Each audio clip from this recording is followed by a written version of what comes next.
Well, good afternoon, everyone, and thank you for coming to this panel session. My job is rather easy. I'm here to, first of all, build on Mike's excellent presentation in terms of introducing you to SEIS and EIS funds and draw out the body of knowledge and experience that we have on what is a fantastic panel to explain the different varieties of finance routes and options available for those who are starting up and growing VR and AR businesses. Just by way of personal introduction, my name is John Gill. I'm a corporate partner at TLT. TLT is a Bristol headquartered national full-service commercial law firm. We operate right across the UK, supporting businesses with all their legal needs. Technology is one of the key sectors that we focus on. I lead a team which is focused on working with entrepreneurs on venture capital deals, so working with a variety of different funders, whether they are business angels, venture capital funds, venture debt providers, private equity houses, as they are investing money into businesses, and also have the privilege of working with a great number of entrepreneurs that are bringing very exciting products and services to market, a number of whom, of course, are in the VR and AR space. What I'm going to do now, if that's okay, is just allow each member of the panel to introduce themselves, and then we'll get straight into the content. So, Andy. Thanks, John. My name is Andy Bulvena. I've started a software company based around the corner here in Bristol. It actually started in a basement in Sheffield, where we're making skateboards. We grew what became the largest skateboard company in Europe. And part of doing that, we needed some software. I'm very unimpressed with what the market had to offer in terms of enterprise software for companies. It cost a lot of money. It was sold by guys in suits who didn't get what we were doing. We decided to build our own. So we were engineers by training. And that software helped us grow that skateboard business that was ultimately acquired through a management buyout. And we took the software and started enabling other small retailers to sell more on and offline. They sell about 5 billion every year using our software now. The company has 120 people between Bristol and San Francisco, and I stepped back from that and investing full time. I had to raise capital to help us grow that business, to get out of a basement, to be slightly more professional than driving around in vans, sleeping in vans around Europe. And I raised $35 million US dollars from that, from a variety of sources, mainly venture capital. And I've now turned to the dark side. I'm sat on the venture capitalist side of the table. I've started investing with a bunch of other entrepreneurs. We want to find great entrepreneurs and back them with at their earliest stage, with small investments such as a 50 grand investment. But take that right the way through the journey and providing the expertise we've learned and our networks learned to help them grow global businesses. So I can help us an entrepreneur's perspective and also that growth venture capitalist perspective. That's great. Thank you, Andy. Philip. Okay. Thank you, John. My name is Philip Tellwright. At the moment, I'm with Business West, and I front up the Innovate to Succeed programme, which delivers a range of support to growing businesses. By way of background, I was 3i for 8 years and set up a corporate finance team in industry with a very rapidly growing business. I ran quite a large regional angel network, and I've made 14 investments myself in the last 3 years. Okay. My name is Fiona Kilkelly, and I'm the Creative Industries Lead at the Knowledge Transfer Network, and we're a part funded by Innovate UK. Our role really is to help UK businesses source access to finance and funding for R&D and innovation. I'm also the lead on Immerse UK, which is a new innovation network for businesses, the research base, public and private investors, all with an interest in immersive technologies. And what we are doing is bringing all those people together, putting them in the same room so that all of the expertise and intelligence that's happening across all the various different industry silos is brought together, and we can maximise on that potential. Okay, that's great. Thank you. Finally, Anna. Hi, my name's Anna Mansley. I'm the Head of Certification at the British Film Institute, and my department's responsible for, we're the first point of contact for either games developers, film producers or television producers to access their respective creative sector tax reliefs.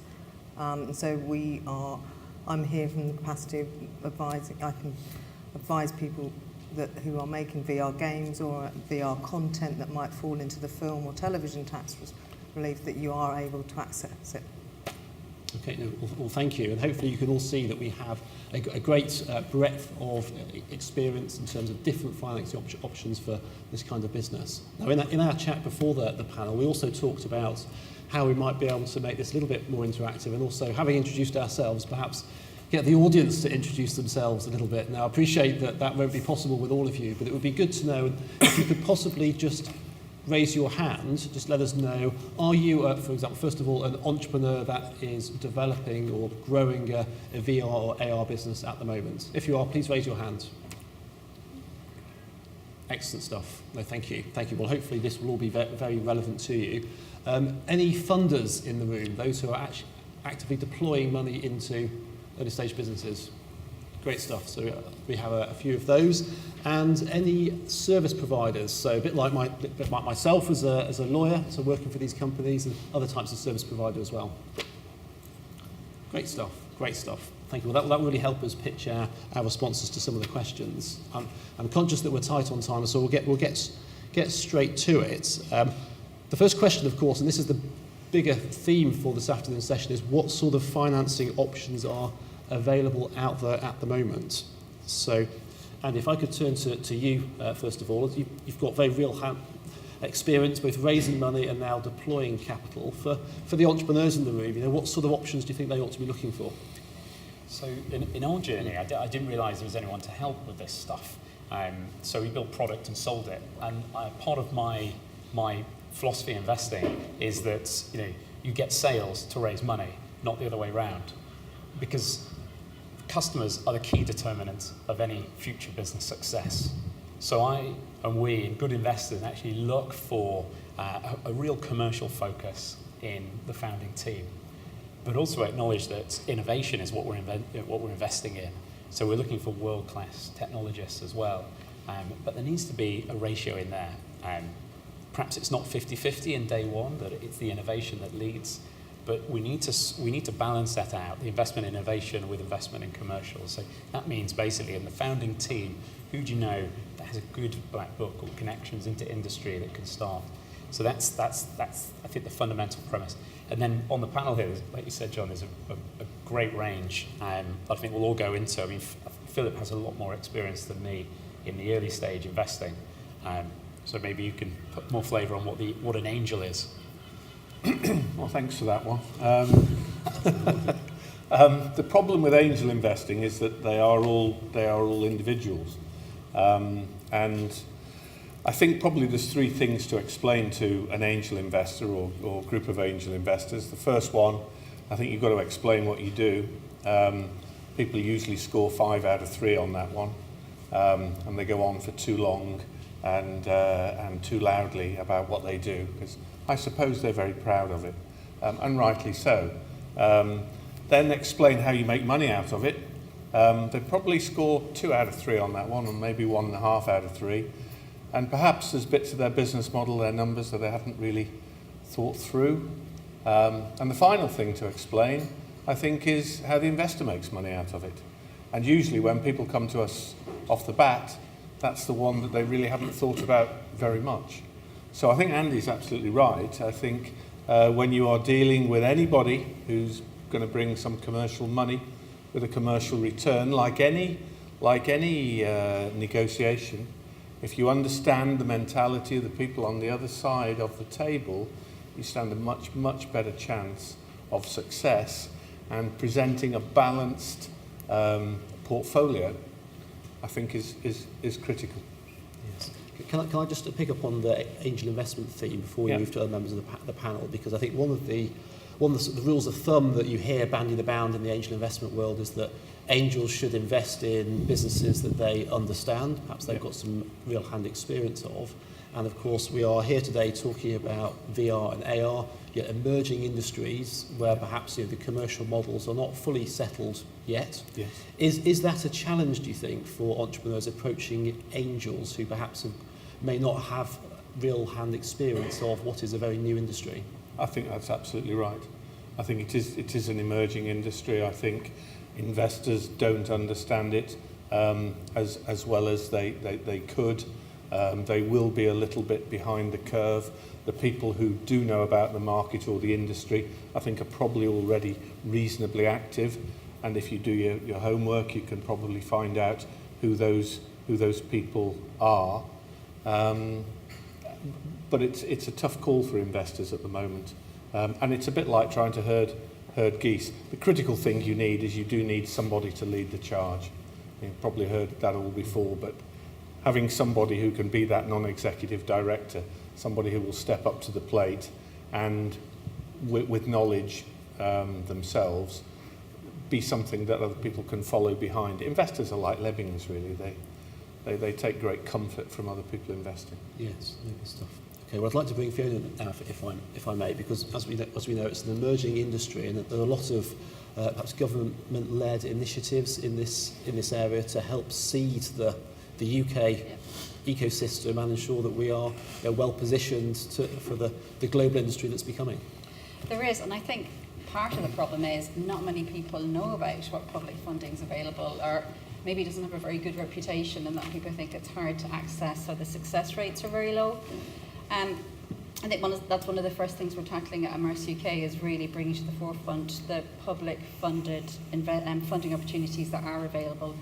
Innovate UK have at the moment, just to name some of the type of funding opportunities that are out there, there's a £15 million emerging and enabling competition out there where AR and VR is clearly in scope.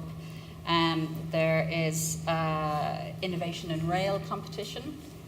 If you read within the details of that scope, innovations in customer service design, customer experiences in stations. They want emerging technologies such as immersive tech to help them redefine what customer experiences in rail should look like. The Aerospace Technology Institute has 3.8 billion between now and 2020 for aerospace design and manufacture. Clearly a role for AR and VR in that space. And there's a huge opportunity in the Industrial Strategy Challenge Fund that maybe some of you know about, where government's putting £5 billion between now and the end of the next Parliament in innovation. AR and VR has been ring-fenced as a particular area of focus, and we've been working with various government departments via Immerse UK and Innovate UK to make sure AR, VR and immersive technologies are in there, and we know that there's going to be 2 significant funding tranches coming out of that as a result. I also wanted to mention European funding.